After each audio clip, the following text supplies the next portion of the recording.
Mega bintang timnas Portugal, Cristiano Ronaldo, dilaporkan menyepakati kontrak dengan klub asal Arab Saudi Al Nassr.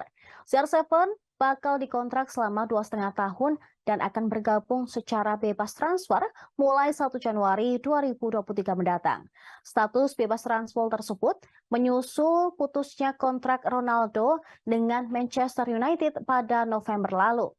Dalam durasi waktu kontrak itu, Ronaldo bakal mendapat gaji senilai 200 juta euro atau sekitar 3,2 triliun rupiah per musimnya. Jumlah nominal tersebut sudah didapatkan dalam bentuk gaji beserta bonus dan iklan. Angka itu akan menjadikannya peraih 5 Ballon d'Or itu pesepak bola sekaligus atlet dengan bayaran tertinggi. Jika bergabung dengan Al Nassr, CR7 kabarnya juga akan ditunjuk sebagai duta sepak bola Arab Saudi. Saat ini, Ronaldo masih sibuk membela timnas Portugal di turnamen Piala Dunia 2022 dan akan memainkan pertandingan di babak 16 besar melawan Swiss. Al Nassr dihubungkan dengan Ronaldo selama beberapa minggu terakhir sebagai klub yang paling tertarik untuk mendatangkannya.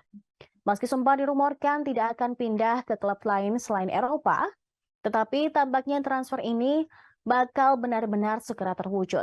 Di Al Nassr, Ronaldo akan bertemu dengan Rudi Garcia sebagai pelatih dan Alvaro Gonzalez sebagai rekan setimnya. Bek tengah tersebut datang ke sepak bola Saudi musim panas lalu setelah menyelesaikan panggungnya di Prancis. Kehadiran Ospina juga menonjol. Dirinya pernah menjadi andalan di bawah mister gawang Napoli. Sebelumnya, Ronaldo tengah dikaitkan dengan klub-klub asal Liga Amerika Serikat untuk merekrutnya. Namun dengan tawaran fantastis, klub-klub tersebut bakal kesulitan menandingi Al Nassr. Terlebih lagi, klub-klub Eropa juga kurang tertarik untuk membeli Ronaldo.